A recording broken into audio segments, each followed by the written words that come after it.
Let's get straight to the topic. Tirahin na natin to. Mga social media platform na free po nating mapapanood ngayong April 8, 6 PM yan. Philippine time. Update naman kay Soto. Mukhang mas lumaki, lumapad at naging bato-bato ang katawan. At habang itong mga singkit, mukhang sinasayko ang FIBA na kung ano ang ibibigay at gaano katagal ang magiging suspension ng FIBA kay Justin Brownlee.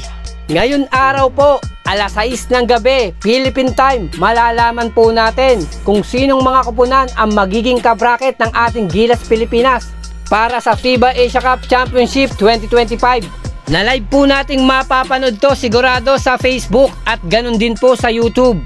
6 PM po yan Philippine time at 1 PM naman po Saudi Arabia time. Advance po tayo ng 5 hours. Naipost na rin po ng FIBA yung draw seeding kung saan ang Gilas Pilipinas ay nasa pang-4 na hanay sa part 2. Nakasama ng Gilas yung kupunan ng Iran, Lebanon at itong talagang gustong bumawi sa ating Gilas Pilipinas na China.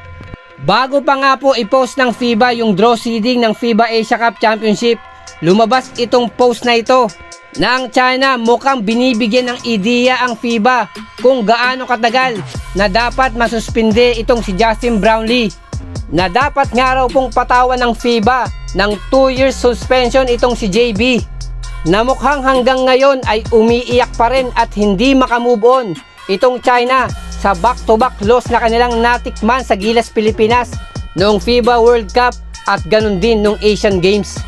At ito nga pong bagong post ni Kai Soto, kita naman natin yung magandang resulta ng kanyang rehab, na mas lumapad yung kanyang katawan at kita naman natin may forma na yung muscle din mukhang nagpuputukan na ibig lang pong sabihin nagpapalaki talaga ng upper itong si Kai Soto. Pero wag po tayong mag-alala, kahit lumalaki ng ganito si Kai Soto at iniisip natin baka hindi kayanin ng kanyang tuhod yung kanyang upper body weight, iba po kasi yung timbang ng pure muscle kontra sa pinaghalong taba at muscle na katawan. Kaya hindi po natin kinakailangan mag-alala dahil lahat po ito ay nakaprogram under conditioning coach Mel Lantin.